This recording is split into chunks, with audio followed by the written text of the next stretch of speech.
গালি দিতাম না, তাহলে জবান দিয়ে কাউকে কষ্ট দিতাম না, তাহলে এই জবান দিয়ে কখনো সুদের কথা বলতাম না, হাতের মাধ্যমে সুদের খাতায় নাম লেখাইতাম না।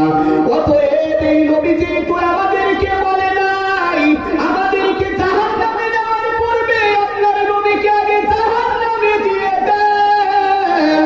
আল্লাহ তাআলা নূহ নবীকে ডাক দিয়া বলবেন, এ পয়গম্বর নূহ, আমি আল্লাহ তোমাকে তো দুনিয়াতে পাঠিয়েছিলাম আমি কবরের আযাবের কথা বয়ান করার জন্য, আমি আল্লাহর বরত্বের কথা মানুষের কাছে প্রকাশ করার জন্য। তুমি নাকি দুনিয়াতে গিয়ে কিছুই করো নাই, কবরের আযাবের কথা বলো নাই, জাহান্নামের কথা বলো নাই, হাসরের ময়দানের কথা বলো নাই, আমি আল্লাহর বরত্বের কথা বলো নাই, যার কারণে তোমার উম্মতেরা আজ জাহান্নামে চলে যাবে। তখন পয়গম্বর নূহ আলাইহিস সালাম আল্লাহ তাআলার কাছে বলবেন, ও দয়ার মালিক, আমি তো আমার উম্মতেরকে 1 বছর না 2 বছর না প্রায় 950 বছর পর্যন্ত কবরের আযাবের কথা বলেছি, হাসরের ময়দানের ভয়ানক পরিস্থিতির কথা বলেছি, জাহান্নামের বিবরণ দিয়ে বয়ান করেছি, কিন্তু তারা আমার কথা মানে না, আমাকে পাগল বলতো, আমাকে তাড়া দিত, আমার শরীরে আঘাত করতো, কেউ আমাকে মানে নাই, আজ তারাই আমার বিরুদ্ধে মামলা দায়ের করেছে। নূহ আলাইহিস সালাতু ওয়াস সালাম দুনিয়াতে আসার পরে কয় বছর তার উম্মতদেরকে দাওয়াত দিয়েছেন? কয় বছর? একটু জোরে বলেন, কয় বছর? 550 বছর পর্যন্ত দেওয়ার পরে উম্মতরা কি বলতেছে যে আমাদের কাছে কবরের আযাবের কথা বলে নাই, আমাদেরকে হাসরের ময়দানের কথা বলে নাই, আমাদেরকে সুদের কথা বলে নাই। ঠিক ওই নূহ আলাইহিস সালাতু ওয়াস সালামের উম্মতের মতো এই নবীর কিছু উম্মত রয়েছে উলামায়ে কিরামের বিরুদ্ধে হাসরের ময়দানে মামলা দায়ের করবে, ঠিক না? যেই উলামায়ে কিরামকে আজকে সুদের কথা বলার কারণে, দুর্নীতির বিরুদ্ধে বলার কারণে, হক কথা বলার কারণে যারা আজকে জেলের ভিতরে আবদ্ধ রয়েছে, এদের বিরুদ্ধে এই সমস্ত জালেম কোন মামলা দিবে, এরাই মামলা দিবে, দেখবে। অথচ উলামায়ে কিরাম সুদের কথা বলতেছে, অথচ উলামায়ে কিরাম কোরআন হাদিসের কথা বলতেছে, অথচ উলামায়ে কিরাম এই উম্মতদেরকে জাহান্নামের আগুন থেকে নিয়ে জান্নাতের দিকে নিতে চাইতেছে, এদের বিরুদ্ধে এরা নূহ নবীর উম্মতের মতো মামলা দিবে, জেল খাটিয়েছে। আল্লামা খালেদ সাইফুল্লাহ আইয়ুবী, এই লোকটার চেহারা কখনো আমি মনে দেখিনি, চেহারা হাসি উজ্জ্বল, যখন তিনি বয়ান করতেন হেসে হেসে বয়ান করতেন, কান্নার বয়ান করতেন, মানুষকে দিনের দিকে আহ্বান করতেন। এই বেচারাকে নির্দোষ একজন উলামায়ে কিরাম, আরে উলামায়ে কিরাম সবাই তো নির্দোষ, তাদের দোষ কি? তাদের দোষ একটা বাতিলের বিরুদ্ধে কথা বলে, ঠিক না? তাদের দোষ একটা দুর্নীতির বিরুদ্ধে কথা বলে, ঠিক না? যতই তোমরা জেলখানার ভিতরে আবদ্ধ করো, উলামায়ে কিরামের জবানকে বন্ধ করা যাবে না, ঠিক না? কয়জন উলামায়ে কিরামকে জেলের ভিতরে আবদ্ধ করবা? কয়জন করবা? এক মানুষ সাথে করেছো, হাজার হাজার মানুষ সাথে এখনো বাংলার জমি না। এক আইয়ুবীর করেছো, আইয়ুবীর কণ্ঠের ভয়ের কারণে হাজার হাজার মানুষ রয়েছে। কয়জনকে আপনারা জেলের ভিতরে ঢুকাইবেন? আর আপনারাই তো আবার ওই হাসরের ময়দানে ঠিকই মামলা দিবেন যে আমাদেরকে সুদের কথা বলে নাই, আরে আমাদেরকে তো দুর্নীতির বিরুদ্ধে কথা বলে নাই। অথচ উলামায়ে কিরাম বলতেছে বলতেছে বলতেছে, আপনারা মানতেছেন। ওই দিন আপনারা মামলা দিবেন ওই নূহ নবীর উম্মতের মতো। এজন্য জেলের ভিতরে যাবো, হক কথা প্রয়োজনে বলবো, তরখানা রক্তের বন্যা রাস্তায় বয়ে দিব, ঠিক না? তবুও হক কথা বলা থেকে বিন্দু পরিমাণ পিছনে ফিরবো না। রাজি আছেন তো আপনারা? সবাই উলামায়ে কিরামের পক্ষে কথা বলতে রাজি আছেন? উলামায়ে কিরামের পক্ষে সবসময় কাজ করবেন, রাজি আছেন? উলামায়ে কিরামের পক্ষে কথা বলবেন, উলামায়ে কিরামের পক্ষে কথা বলবেন, তাদের কথা অনুযায়ী নিজের জীবনকে সাজাইবেন, তাহলে আল্লাহ তাআলার বানানো জাহান্নামের আগুন থেকে মুক্তি পেয়েছিল, জান্নাতে চলে যাবে। আর যারা উলামায়ে কিরামের বিরোধিতা করবে, মনে করবেন তার কপাল বড় খারাপ। দেখেন না টাকলা মুরাদ এখন রাস্তায় রাস্তায় ঘোরে, কি করে? রাস্তায় রাস্তায় ঘোরে। বড় গলায় বলেছিল যে বাংলাদেশে ইসলামী রাষ্ট্র থাকবে না, বড় গলায় বলেছিল সংসদে বিসমিল্লাহ থাকবে না। বিসমিল্লাহ আছে কিনা? কাতলা মুরাদ নাই। ইসলাম আছে কিনা? কাতলা মুরাদের খবর নাই। আল্লাহ এরকমই মারি দেয়। নমরুদ টিকতে পারে না, আবু জাহেল টিকতে পারে নাই, সাইবা টিকতে পারে নাই, উতবা টিকতে পারে নাই, আরে কারণ টিকতে পারে নাই, ফেরাউন টিকতে পারে নাই, সাদ্দাত টিকতে পারে নাই। তুমি কয় টাকার মালিক হইছো আর কয় বাহাদুর দাও ক্ষমতা দিয়ে? তুমি তো সাধারণ একটা মন্ত্রী হয়েছিল। কি হয়েছিল? তো মন্ত্রী। ফেরাউন তার কত যে টাকা ছিল কেউ জানে না। নমরুদ সারা দুনিয়া রাজত্ব করেছে, সারা দুনিয়া। একটা লেখলা বসার মাধ্যমে আল্লাহ সাইজ করতে কি করে নাই? কিন্তু আল্লাহর মার কিন্তু বড় মার। এজন্য কখনো উলামা ইকরামের বিরোধিতা করবো না। রাজি আছেন তো? যতই আপনার কথা যদি আপনার গায়ে লাগে, আপনি তাকে ধৈর্য ধারণ করবেন, পারলে দোয়া করবেন। আল্লাহ তাআলা হয়তো দোয়ার বরকতে আপনাকে হেদায়েত দান করবে। আর যদি আপনি কোন রকম গালি দিয়েছেন, যেই উলামা ইকরাম হোক না, যেই আলেম হোক না কেন, চাইতে ছোট আলেম হবে, এরপরে জবানে কখনো ওই উলামা ইকরামের বিরুদ্ধে একটু মাত্র গালি উচ্চারণ করবেন না। আপনি কি মনে করছেন যে আলেম কি গালি দিচ্ছেন? যে আপনার গালিটা কয়টা হিসাব আছে? রাসূল বলেছেন উলামা ইকরাম হলো রাসূলদের কি ওয়ারিস। তা আপনি গালি দিলেন, গালিটা কার পড়লো? একটু জোরে বলেন, কার পড়লো? রাসূলকে। কেউ যদি রাসূলকে গালি দেয়, সে জান্নাতে যাবে না জাহান্নামে যাবে? রাসূল কি বলেন? কুল্লু উম্মতি ইয়াদখুলুনাল জান্নাতা ইল্লা মান আবা। قالوا ومن أبى يا رسول الله؟ قال من أطاعني دخل الجنة ومن عصاني فقد أبى। নবী বলেন, আমার যত উম্মত রয়েছে, আমার সব উম্মতেরা জান্নাতে প্রবেশ করবে। জোরে বলেন আল্লাহু আকবার। ইল্লা মান আবা, তবে যারা আমাকে অস্বীকার করে। কি করে? অস্বীকার করে। সাহাবায়ে কেরাম প্রশ্ন করলেন, ক্বালু ওয়া মান আবা ইয়া রাসূলুল্লাহ, কে আপনাকে অস্বীকার করে? রাসূল বলেন, ক্বালা মান আতাআনি দাখালাল জান্নাহ ওয়া মান আসানি ফাকাদ আবা। যে আমাকে অনুসরণ করলো, আমি রাসূলের সুন্নতকে বাস্তবায়ন করলো, সে জান্নাতে প্রবেশ করবে। আর যে আমাকে গালি দিল, সে জাহান্নামে প্রবেশ করবে। সে আমাকে অস্বীকার করে। আপনি আলেমকে গালি দিতেছেন, তার মানে কাকে গালি দিতেছেন? রাসূলকে গালি দিতেছেন। সাবধান, জবানকে কন্ট্রোল করবেন। জবানকে কন্ট্রোল করবেন না। এই জবান হাসরের ময়দানে লোহার আগুনের, আগুন এবং লোহার পোড়া পরিহিত আগুন, ওই লোহাটার ভিতরে আগুন ধাউ করবে। ওটাতে আপনার জবানকে কাটা হবে, জিহ্বাকে কাটা হবে। সাবধান, কবরের কথা স্মরণ করি। নূহ নবীর উম্মতেরা নূহ নবীর বিরুদ্ধে কি দিলেন? মামলা দিলেন। মামলা দেওয়ার পরে আল্লাহ তাআলা বলতেছেন, হে নূহ, আমি তো তোমাকে নবী বানায় পাঠিয়েছিলাম, কই তুমি নাকি তোমার উম্মতদেরকে আমি আল্লাহর দিকে আহ্বান করো নাই? নূহ নবী বলে, আল্লাহ আমি কয় বছর? 950 বছর পর্যন্ত আহ্বান করেছি। আল্লাহ বললেন, সাক্ষী আনো। এই বিচারক যারা আছেন, যারা সমাজের ভিতরে বিচার করেন, যারা সমাজের মাতবার রয়েছে, যারা মেম্বার চেয়ারম্যান রয়েছেন, ভালো করে শুনবেন। বিচার তো করেন, ভালো করে করেন। আল্লাহ তাআলা কি জানে না নূহ নবী দুনিয়াতে আসার পরে 9 থেকে 9.5 বছর পর্যন্ত দাওয়াত দিয়েছেন? এটা জানেন কি জানেন না? এরপরে নূহ নবীকে আল্লাহ কি বলে দেখেন, এই নূহ তুমি সাক্ষী আনো। কি আনো? আল্লাহ কিন্তু জানেন। এরপরে সাক্ষী চাইলেন কেন? সাক্ষী কেন চাইলেন? দুনিয়ার উম্মতদেরকে বুঝাইতে চাইলেন যে তোমরা অন্যায় দেখলেই, একজন একটা কথা বললেই ওই কথার উপরে ফায়সালা দিও না। বরং টাকা দেখে তুমি যে ব্যক্তি দোষী, ওই দোষীকে নির্দোষী বানায় না। বরং টাকা দেখে দোষীকে নির্দোষী বানায় তুমি জেলের ভিতরে ঢুকাইবা।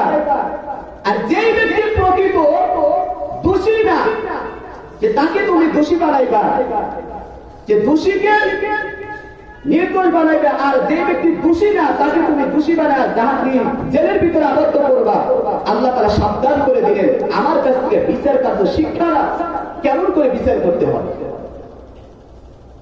পয়গম্বর নূহ নবীকে আল্লাহ বলেন, এ পয়গম্বর তুমি সাক্ষী নিয়ে এসো, কারণ আমি আল্লাহ সাক্ষীর মাধ্যমে বিচার কার্যকার শুরু করে দিব।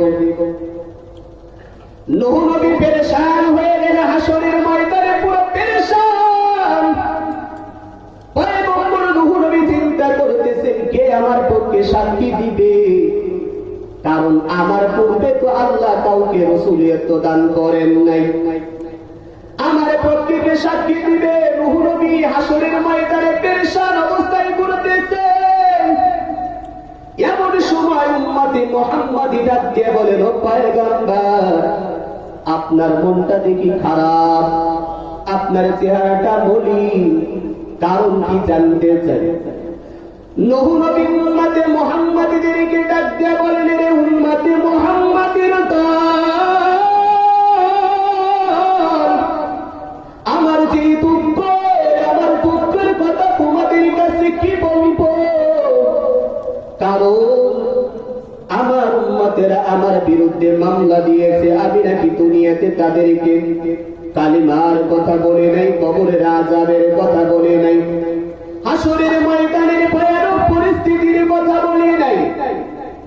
আল্লাহর পয়গম্বর নূহ নবীকে উম্মতে মুহাম্মাদে ডাক দিয়ে বলে, রে পয়গম্বর নূহ, টেনশন করবেন না, আপনার টেনশনের কোনো কারণ নাই। আল্লাহ যেহেতু আপনার কাছে সাক্ষী চেয়েছে, আমরা উম্মতে মুহাম্মাদি আপনার পক্ষে সাক্ষী দেওয়ার জন্য প্রস্তুত হয়ে গেলাম। নূহ নবী উম্মতে মুহাম্মাদিকে ডাক দিয়ে বলেন, তোমরা আমার ব্যাপারে কেমন করে সাক্ষী দিবা? অথচ তোমরা তো ওই সময় ছিলা না, ওই সময় তো তোমরা ছিলা না, কেমন করে সাক্ষী দিবা? উম্মতে মুহাম্মাদি পয়গম্বর নূহ নবীকে ডাক দিয়ে বলেন, ও পয়গম্বর, আমরা ছিলাম বা না ছিলাম এটা কোনো কথা না, আপনি আল্লাহর কাছে নিয়ে চলেন, আমরা আপনার পক্ষে সাক্ষী দান করব। উম্মতে মুহাম্মাদিকে নিয়ে পয়গম্বর নূহ নবী আল্লাহ তাআলার দরবারে আসলেন। আল্লাহ তাআলার দরবারে আসার পরে আল্লাহকে ডাক দিয়ে বলেন, ওরে দয়ার মালিক, আপনার নবী নূহ দুনিয়াতে যাওয়ার পরে একদিন না, 2 দিন না, 1 বছর না, 2 বছর না, 9 থেকে 950 বছর পর্যন্ত কবরের আযাবের কথা বয়ান করেছেন। 9 থেকে 950 বছর পর্যন্ত নামাজের কথা বলেছেন। 9 থেকে 950 বছর পর্যন্ত দুর্নীতির বিরুদ্ধে কথা বলেছেন। 9 থেকে 950 বছর পর্যন্ত জবানের হেফাজতের কথা বলেছেন। 9 থেকে 950 বছর পর্যন্ত মিথ্যা কথার বিরুদ্ধে কথা বলেছেন। হাসরের ময়দানের অবস্থা সম্পর্কে কথা বলেছেন, জাহান্নামের অবস্থা সম্পর্কে কথা বলেছেন। ওই কবরের ভিতরে একটা না, 2টা না, 3টা না, বেঈমানের কবরের ভিতরে কমপক্ষে 99টা সাপের কামড় থাকবে। একজন ইমানদার বান্দার কবরের ভিতরে ওই বান্দা যদি দুনিয়াতে গুনাহগার হয়, ওই বান্দা যদি দুনিয়াতে বেনামাজি হয়ে থাকে, ওই বান্দা যদি দুনিয়াতে মিথ্যা কথা বলে থাকে, অথচ সে ইমানদার, এমন ইমানদার বান্দার কবরের ভিতরে কমপক্ষে 70টা অজগর সাপের কামড় থাকবে। কয়টি সাপ? আরো জোরে বল। কমপক্ষে 70টা সাপের কামড় থাকবে। কেমন সাপ? আপনার ঘরের ভিতরে যদি একটা সাপ থাকে, আপনার সারা রাত ঘুম হবে? কথা বলেন। আপনার ঘরের ভিতরে একটা সাপের কারণে সারা রাত ঘুম নষ্ট, অথচ আপনার কবরের ভিতরে 99টা অথবা 70টার মতো সাপ থাকবে। আপনার একটু চিন্তা নেই, একটু চিন্তা নাই, একটু কবরের আযাবের ভয়ঙ্করের ভিতরে ঢোকে নাই। কেমন করে জবান দিয়ে মিথ্যা বলো? কেমন করে জবান দিয়ে অন্যের বিবাদ করো? কেমন করে জবান দিয়ে অন্যকে গালি দাও? একটু চিন্তা নেই। জবানকে কন্ট্রোল করতে হবে। যে ইমানদার গুনাহগার বান্দার কবরের ভিতরে কয়টি সাপ? কমপক্ষে 70টা সাপ। কেমন সাপ? এক একটা সাপ যদি 1 ফুটা লালা জমিনের ভিতরে ফেলতো, ওই লালার বিষাক্তের কারণে জমিনে কোনো গাছ হইত না, জমিনে কোনো গাছ হইত না। মা বোনদেরকে বলি, ওনারা তো পর্দা ছাড়া রাস্তায় চলাফেরা করতেছে, তাদের এক একটা চুলে সাপে রূপান্তরিত হবে। তার মাথায় যতগুলো চুল আছে ততগুলো সাপে রূপান্তরিত হবে। কোন কোন রেওয়ায়েতে রয়েছে এক একটা চুল 70টা সাপে রূপান্তরিত হবে। যে মা বোনরা সাপটা পর্দা করে, রাসূলের আদর্শ বাস্তবায়ন করে। নূহ আলাইহিস সালাতু ওয়াস সালাম উম্মতে মুহাম্মাদীকে নিয়ে আসলেন। আল্লাহ তাআলার দরবারে বলতেছেন, আল্লাহ নূহ নবী 9 থেকে 950 বছর পর্যন্ত তার উম্মতদেরকে কবরের আযাবের কথা বলেছে, আল্লাহ তোমার দিকে আহ্বান করেছে। আল্লাহ তাআলা তখন বলবেন যে তোমরা জানলে কি করে, তোমরা তো ওই সময় ছিলে না। আল্লাহর কাছে নূহ নবীর ব্যাপারে যে সাক্ষী দেওয়া হবে, উম্মতে মুহাম্মাদী আল্লাহ তাআলার দরবারে ডাক দিয়ে বলবেন, ওয়াতায়ার মালিক, আপনি যে দুনিয়াতে কোরআন নাযিল করেছেন, ওই কোরআনটা পড়লাম, ওই কোরআনটা পড়ে দেখলাম নূহ নবী একদিন না 2 দিন না 9 থেকে 950 বছর পর্যন্ত দাওয়াত দিয়েছে। অতএব যদি তোমার কোরআন সত্য হয় তাহলে আমাদের সাক্ষীও সত্য হয়ে যাবে। আল্লাহ তখন বলে যে নূহ তুমি খালাস, তুমি জান্নাতে প্রবেশ করো, আর তার উম্মতদেরকে জাহান্নামের ভিতর পাঠিয়ে দিলে। কি করলেন? উম্মতে মুহাম্মাদের কারণে, উম্মতে মুহাম্মাদের সাক্ষীর কারণে নূহ আলাইহিস সালাতু ওয়াস সালাম কই গেলেন? জান্নাতে গেলেন। আর তার উম্মতরা কই গেল? জাহান্নামে গেল। আল্লাহ তাআলা বলেন যে এই নবীর উম্মতদেরকে বানাইছি মধ্যম পন্থার উম্মত। এই নবীর উম্মতেরা পূর্বের নবীদের ব্যাপারে সাক্ষী দিবে, পূর্বের নবীর উম্মতদের ব্যাপারে সাক্ষী দিবে। আদম আলাইহিস সালাতু ওয়াস সালাম এই সমস্ত বিষয় জানার পরে আল্লাহ তাআলা দরবারে বলতেছেন, আল্লাহ আল্লাহ তুমি আমাকে ওই নবীর উম্মত বানাও। কি করেছেন? কথা বলেন না, কি করেছেন? দোয়া করেছেন। কি করেছেন? দোয়া করেছেন, আল্লাহ ওই শেষ নবীর উম্মত আমাকে বানাও। আল্লাহ বলেন সম্ভব না।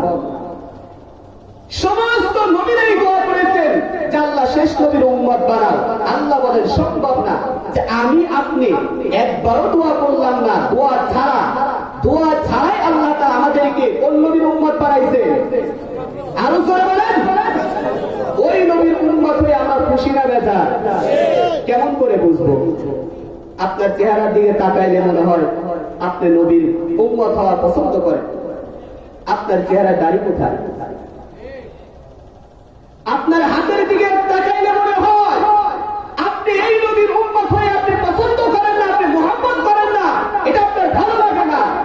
যদি আপনার এই নবীর উম্মত হওয়াটাই ভালো লাগতো তাহলে আপনি হাতের নখটা রাসূলের সুন্নাত অনুযায়ী কাটতেন, আপনার বাঁচার চুলটা সুন্নাত অনুযায়ী কাটতেন, আপনার দাড়িটা রাসূলের সুন্নাত অনুযায়ী রাখতেন, আপনি হাঁটা চলা ফিরতে যা কিছু করতেন সব তার আদর্শ অনুযায়ী করতেন। একটু কথা বলেন, কার আদর্শ অনুযায়ী? কিন্তু আপনার কাজকর্ম যা কিছু দেখা যায় এগুলো তারা দেখা যায় না। মনে হয় না যে আপনি রাসূলের উম্মত হয়ে খুশি, বরং আপনি রাসূলের আপনার কাজে কর্মে বোঝা যায় আপনি এই নবীর উম্মত হয়ে বেজার হয়েছে, নারাজ হয়েছে, এটাই মনে হয়।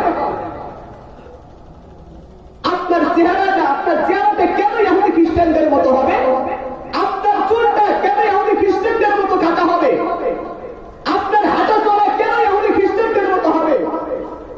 আপনার কথাবার্তা কেন ইহুদি খ্রিস্টানদের মতো হবে?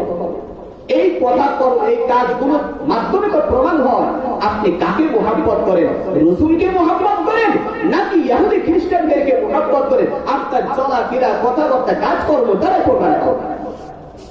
অথচ রাসূল কি বলেছে? মান তাশাব্বাহা বিকওমিন ফাহুয়া মিনহুম। হাশরের ময়দানে দুনিয়াতে যে যাকে মুহাব্বত করবে সে কার সাথে উঠবে? তার সাথেই উঠবে। অতএব আপনি একটা সুন্নাত জারি করেন, আপনি সুন্নত কিছুই পালন করতে পারতেছেন না, একটা সুন্নত পালন করেন, আপনার চেহারা যদি দাড়ি থাকে, আপনার দাড়ি দেখা ফেরেশতারা আপনাকে প্রশ্ন করতেও লজ্জা করবে। আল্লাহু আকবার বলবেন না? আপনাকে কি প্রশ্ন করবে? আপনার চেহারা দেখে বলবেন না এ তো রাসূলের সুন্নাত পালন করেছে, তার মানে পুরোটাই সুন্নাত আছে। এই একটা সুন্নাতের কারণে আল্লাহ রাসূল আপনাকে সুপারিশ করে আল্লাহ জান্নাতে নিয়ে যাবেন ইনশাআল্লাহ। যাদের দাড়ি নাই রাখতে রাজি আছেন তো? দাড়ি নাই কার একটু হাত তুললে ভালো হয়। এই যে বয়ানের কাছে শেষ ভাই, কয়দিন আপনি যদি এখন মারা যান, আপনি যদি এখন মারা যান তাহলে আপনার অবস্থাটা কি হবে? অথচ যারা দাড়ি কাটে তারা তাদের নামাজ, রোজা, হজ, যাকাত, ঘুম সব সময় ফেরেশতারা শুধু কবিরা গুনাহ লেখে। কি লেখে? কবিরা গুনাহ। সব সময় নামাজের সময় তো গুনাহ লেখে না, অথচ দাড়ি যে ব্যক্তি কাটে ওই ব্যক্তির নামাজের সময় কবিরা গুনাহ, ঘুমের সময় কোনো গুনাহ লেখা হয় না। যে ব্যক্তির দাড়ি কাটে ওই ব্যক্তির ঘুমের সময় গুনাহ লেখা হয়। আপনি দেখেন আপনার কি অবস্থা। যে দাড়ি রাখতে রাজি আছেন তো ভাই? যাদের দাড়ি নাই তাদেরকে বলছি, রাখতে রাজি আছেন? আপনি একটু সুন্নতটা বাস্তবায়ন করেন, একটু কবরের কথা স্মরণ করেন। যাই হোক, আল্লাহ তাআলা 4 গুণওয়ালা নবী পাঠাইছেন। কার দোয়া কবুল করে? ইব্রাহিম আলাইহিস সালাতু ওয়াস সালামের। কার দোয়া? ইব্রাহিম আলাইহিস সালাতু ওয়াস সালামের দোয়াকে কবুল করে। তবে ইব্রাহিম আলাইহিস সালাতু ওয়াস সালাম যেই গুণাগুণের সিরিয়ালগুলো বর্ণনা করেছেন, আল্লাহ তাআলা ওই সিরিয়ালগুলো একটু পরিবর্তন করেছেন। আল্লাহ তাআলা সূরা জুমা 2 নম্বর আয়াতে বলেন, হুয়াল্লাযী বা'আসা ফিল উম্মিয়িনা রাসূলাম মিনহুম ইয়াতলু আলাইহিম আয়াতিহি ওয়া ইউযাক্কিহিম ওয়া ইউআল্লিমুহুমুল কিতাবা ওয়াল হিকমাহ ওয়া ইন কানূ মিন ক্বাবলু লাফী দালালিম মুবিন।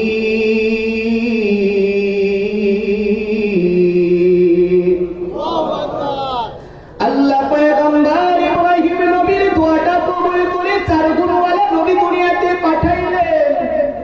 4 গুণওয়ালা নবী দুনিয়াতে পাঠানোর পরে আল্লাহ আমার নবীকে ডাক দিয়ে বলে, কুতুবা উহিয়া ইলাইকা মিনাল কিতাব। এরে পয়গম্বর, আমি আল্লাহ দুনিয়াতে আপনাকে নবী বানায়া পাঠাইলাম, অতএব আপনি যেই কোরআনটা আপনার প্রতি নাযিল করেছে ওই কোরআনটা আপনি তেলাওয়াত করেন। আমার নবী কোরআন তেলাওয়াতের জন্য যখন আল্লাহ অর্ডার করলেন তুমি কোরআন তেলাওয়াত করো, আমার নবী কোরআনুল কারীম তেলাওয়াতের জন্য প্রস্তুত হয়ে গেলেন। আমার নবী যখন কোরআন তেলাওয়াত শুরু করে দিলেন, মায়ার নবীর কণ্ঠের তেলাওয়াতের ভিতরে এমন মজা, আমার নবীর তেলাওয়াত শোনার পরে বেঈমানেরা আমার নবীকে ঘিরে দাঁড়ায়া গেল। মায়ার নবীকে যখন ঘিরে দাঁড়িয়ে গেল, ওই লোকেরা যখন দিলটা নরম হয়ে ইসলাম গ্রহণ করবেন, এমন সময় আবু লাহাবের স্ত্রী উম্মে জামিল এসে বলতেছে, এরে লোকেরা তোমরা ভালো করে শোনো, তোমরা মুহাম্মাদের কোরআনের তেলাওয়াত শুইনা মুহাম্মদকে ঘেরাও করে দাঁড়িয়ে রয়েছো, অথচ তোমরা মুহাম্মাদের ব্যাপারে জানো না। মুহাম্মাদের ব্যাপারে আমি ভালো করে জানি, কারণ মুহাম্মাদের সাথে আমার বিয়ের সম্পর্ক রয়েছে। মুহাম্মাদের 2 কন্যা আমার 2 ছেলের সাথে বিবাহ হয়েছিল। মুহাম্মদ সম্পর্কে আমি ভালো করে জানি। তোমরা মুহাম্মাদের ওই তেলাওয়াত শুইনা মুসলমান হয়ো না, ভালো করে শোনো। মুহাম্মাদের সম্পর্কে আমার থেকে জেনে নাও, মুহাম্মদ হলো এত বড় জাদুকর। মুহাম্মদ যখন তার জাদুবিদ্যার কথা বলে মানুষগুলো সব পাগল হয়ে যায়। আমার নবী কি জাদুকর? কথা বলেন। নবী যেটা তেলাওয়াত করে ওটিকে রাসূলের জাদুবিদ্যা নাকি আল্লাহর কালাম? আরো জোরে বলেন। আল্লাহ তাআলার কালাম। আল্লাহর নবী আল্লাহর কালাম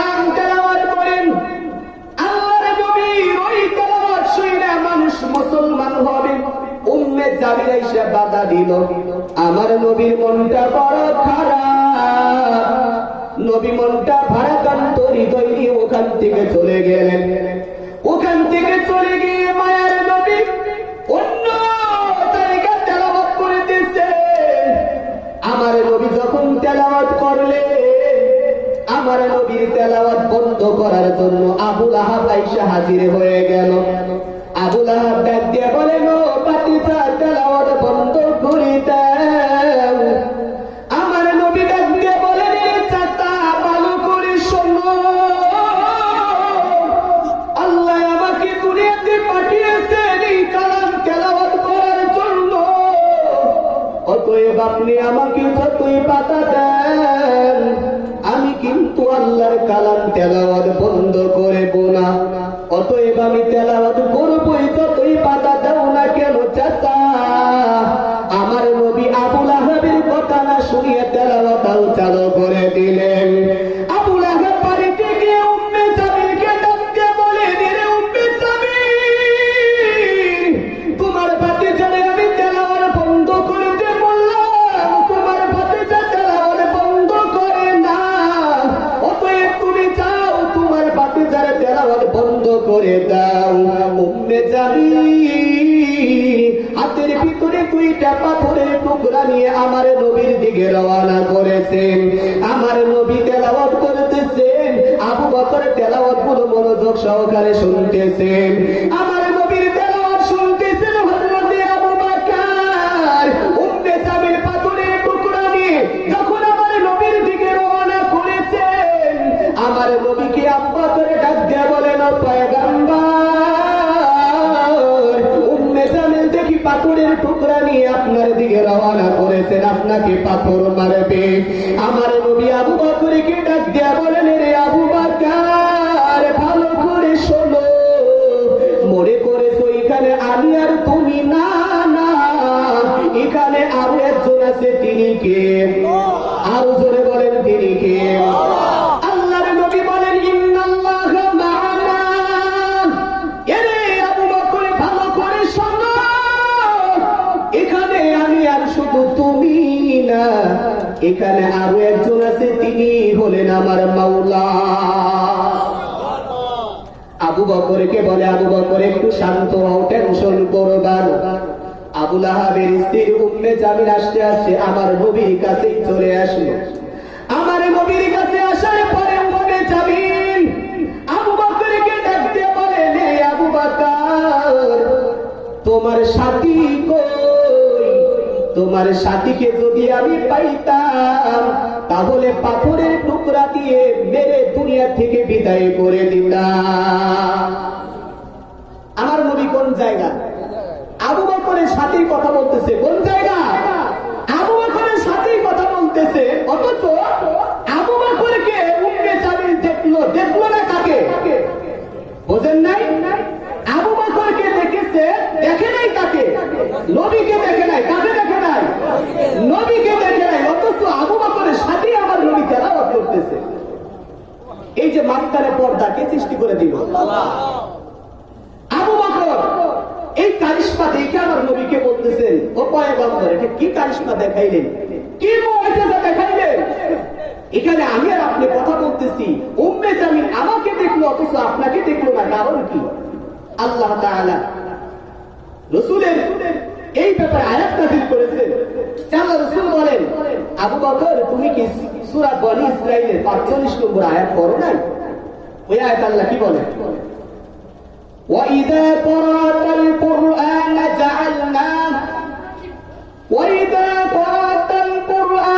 جَعَلْنَا بَيْنَكَ وَبَيْنَ الَّذِينَ لَا يُؤْمِنُونَ بِالْآخِرَةِ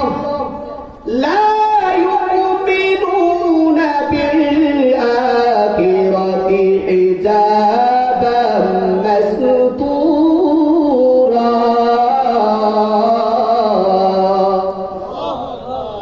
আবু বকর কি আমার নবী দেখতে বলেন, রে আবু বকর, আমার আল্লাহ বলেছে যখন তুমি কোরআন তেলাওয়াত করবা, তখন তোমার মাঝে আর বেঈমানদের মাঝে আমি আল্লাহ তাআলা পর্দা সৃষ্টি করে দেই। ওই চোখের দ্বারা বান্দারা দুনিয়ার সব কিছু দেখবে, কিন্তু কুরআনওয়ালা বান্দাকে দেখতে পারবে না। এই হেফাজতের মালিককে আমি আপনিও যদি আমল করি, তাহলে ওই আল্লাহ আমাকে হেফাজত করবেন কি করবেন না? সমস্ত শত্রু থেকে হেফাজত করতে পারেন কি পারেন না? জোরে বলেন, পারেন কি পারেন না? আপনারা আমল করতে রাজি আছে? তেলাওয়াত করবেন কে কে? দেখি হাত বলেছে। কে কে তেলাওয়াত করবেন আজকের থেকে? আল্লাহ তুমি সকলকে তোমার কোরআনের সাথে মহব্বত সৃষ্টি করে দাও। সবাই বলেন আমিন। আরো জোরে বলেন আমিন। যে রাসূল তেলাওয়াত শুরু করে দিলেন, ওখান থেকে রাসূল চলে গিয়ে হাতিমে কাবায় চলে গেলেন। চিন্তা করলেন হাতিমে কাবার ভিতরে অন্য অন্য দেশের লোকেরা হজ করার জন্য আসে, তাদেরকে যদি কোরআনের কথা শোনায়, কোরআনের তেলাওয়াত শোনায়, তাদের দিলটা নরম হয়ে যাবে। তার দিলটা যদি নরম হয়, তাদেরকে ইসলামের কথা বললে তারা সাথে সাথে কালমা গ্রহণ করে মুসলমান হয়ে যাবে। এজন্য আল্লাহ রাসূল সাল্লাল্লাহু আলাইহি ওয়াসাল্লাম হাতিমে কাবার ভিতরে বৈশা মুহাব্বতের কণ্ঠে তেলাওয়াত শুরু করলেন। আমার নবী হাতিমে কাবার ভিতরে বৈশা কোরআন তেলাওয়াত শুরু করে দিলেন। মায়ের নবী যখন এই তেলাওয়াত করলেন, অন্য অন্য দেশের লোকেরা তাওয়াফ করার জন্য চলে গেলেন। তারা তাওয়াফ করতেছে, তাওয়াফের মাঝে মায়ের নবী হাতিমে কাবার ভিতরে বৈশা তেলাওয়াত শুরু করেছেন। আমার নবীর কণ্ঠের এমন মজা, ওই সমস্ত লোকগুলো তাওয়াফ বন্ধ করে দিয়ে একজন আরেকজনের দিকে হা করে তাকিয়ে তাকিয়ে কি যেন বলতেছে। তাদেরকে বলতেছে, এ তোমরা শুনছো এত সুন্দর আরবি কালাম? জীবনে তো এমন সুন্দর আরবি কালাম আমরা শুনি নাই। জীবনে অনেক সাহিত্যিক ব্যক্তির সাহিত্য শুনলাম, জীবনে তো অনেক জাদুঘরের জাদুবিদ্যা শুনলাম, জীবনে অনেক কবির কবিতা শুনলাম, কিন্তু আজকে দেখি হাতিমে কাবার ভিতরে কে যেন মুহাব্বতের কণ্ঠে আরবি কালাম বলতেছে। এত সুন্দর আরবি কালাম জীবনে আমরা শুনি নাই। অতএব তোমরা দেখো, তাকায়া দেখো, কে হাতিমে কাবার ভিতরে? তাকায়া দেখো, এক আল্লাহর বান্দা তাকায়া দেখে আমার নবীর এত সুন্দর চেহারা। আমার নবীর চেহারাটা দেখে ওই যুবক পাগল হয়ে গেল। আমার নবীর চেহারাটা কেমন সুন্দর! আমার নবীর চেহারার ব্যাপারে আম্মা জান আয়েশা সিদ্দিকা রাদিয়াল্লাহু তাআলা আনহার কাছে মদিনার মহিলারা প্রশ্ন করে বলেন, ও আম্মা জান, শুনেছি ইউসুফ নবী নাকি এত সুন্দর ছিলেন। ইউসুফ নবীর দিকে তাকানোর পরে মিশরের মহিলারা তাদের হাত কেটে ফেলেছে। তবে আপনার কাছে জানতে চাই, ইউসুফ নবীর থেকে আমার আপনার নবী সুন্দর বেশি ছিলেন না কম? আম্মা জান আয়েশা সিদ্দিকা রাদিয়াল্লাহু তাআলা আনহা মদিনার মহিলাদেরকে ডাকতে বলেন, রে মদিনার মহিলারা ভালো করে শোনো, যেই মজলিসের ভিতরে ইউসুফ নবী ছিল, ওই মজলিসের ভিতরে ইউসুফ নবী না হইয়া আমার আপনার নবী যদি থাকতেন, আমার নবীর চেহারার দিকে তাকায়া তাদের কলজা পর্যন্ত কেটে দিতেন। সুবহানাল্লাহ বলবেন না? যে রাসূলের চেহারাটা কেমন সুন্দর ছিল। যাই হোক, আল্লাহ রাসূল ওখানে তেলাওয়াত করতেছেন। রাসূলের তেলাওয়াত শুনে তাদের দিলটা নরম হয়েছে, তারা ইসলাম গ্রহণ করে মুসলমান হয়ে গেল। সুবহানাল্লাহ।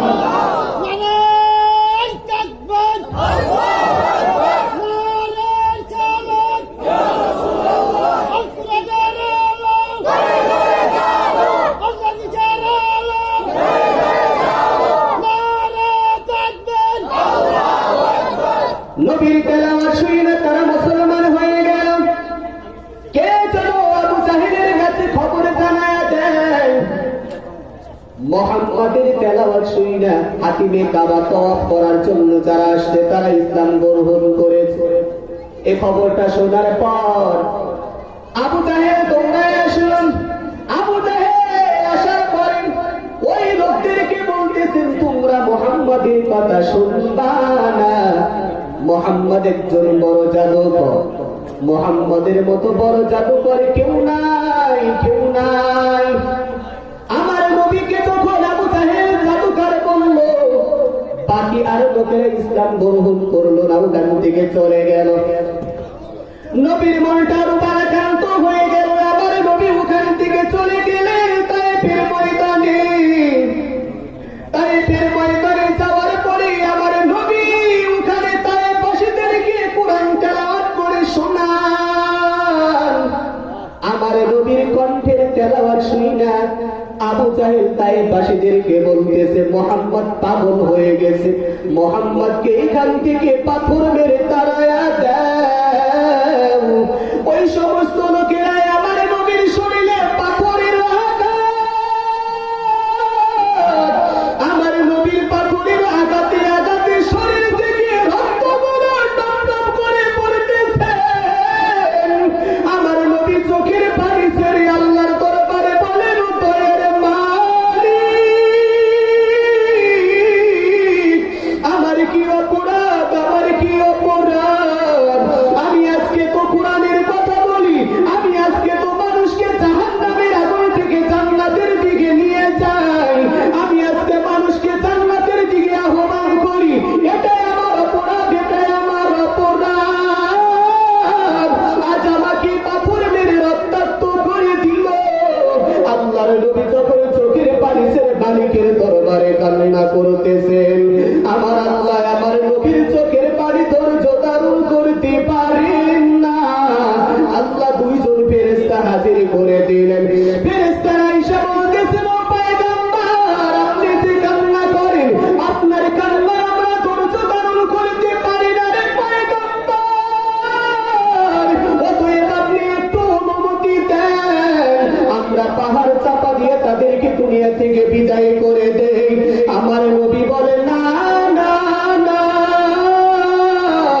যদি এদেরকে পাথরের চাপা দিয়ে দুনিয়া থেকে বিদায় করে দাও, কে আমার কথাগুলো শুনবে, কে আমার কোরআনের কথা শুনবে? যদিও এরা শোনে নাই, এদের সন্তানরা একদিন শুনবে। অতএব না না না, তাদেরকে পাথরের চাপা দেওয়া যাবে না।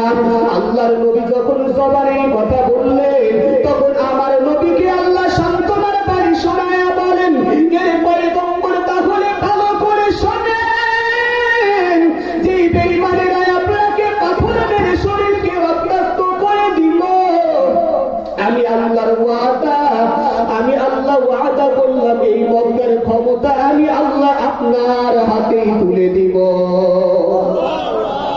মক্কার ক্ষমতা দিচ্ছেন কিনা? আরো করে বলেন, দিচ্ছেন কিনা? আল্লাহ তাআলার ওয়াদা অনুযায়ী মক্কার ক্ষমতা কার সাথে, কার হাতে দিয়েছেন? যে রাসূলের হাতে দিয়েছে। অতএব রাসূল কি করেছেন? ধৈর্য ধারণ করেছে। ধৈর্যের কারণেই আল্লাহ তাআলা মক্কার ক্ষমতা রাসূলের হাতে দিয়েছে। আমরাও দেখতে পাই আমাদের উলামায়ে কিরাম যারা হক কথা বলার কারণে, যারা সত্যের কথা বলার কারণে আজকে জেল খেটেছে, আমরা এদের দ্বারা প্রমাণ পাই। আমরা দেখতে পাইতেছি ভবিষ্যতে এই দুনিয়ার ভিতরে ইসলামী হুকুমত কায়েম হবে, প্রত্যেকটা ঘরের থেকে কোরআনী শাসন হবে ইনশাআল্লাহ। আমরা এটাই দেখতে পাই, এটাই প্রমাণ পাই। রাসূল ধৈর্য ধারণ করেছে। আমরা আমাদের উলামায়ে কিরাম যারা জেল খাটতেছে তাদেরকে বলবো, আপনারা ধৈর্য ধারণ করেন, আপনাদের ধৈর্যের বিনিময়ে ইনশাআল্লাহ ইসলামী হুকুমত কায়েম হবে। রাসূলকে 3টা বছর জেল খাটছে। কে খাটছেন জেল? রাসূল কয় বছর খাটছে? 3টা বছর খেটেছে। আরে এখন তো জেলখানায় যারা আছে এদেরকে তো খাবার দেয়, রাসূলকে 3টা বছর কোনো খাবার দেওয়া হয়? কোনো খাবার দেওয়া হয় না। আল্লাহর নবী ওই জেলের ভিতরে খাইকে গাছের পাতা খেয়েছে, পাতা খেয়ে কোন রকম নিজের জীবনকে বাঁচাইছে। এখন তো জেলের ভিতরে যত হিরণখুর, গাঞ্জাখুর, জিনাখুর এগুলো ঢুকলে তাদের জন্য জেলখানাটা কি হয়? আরামদায়ক। তাদের জন্য জেলখানাটা কি হয়? আরামদায়ক।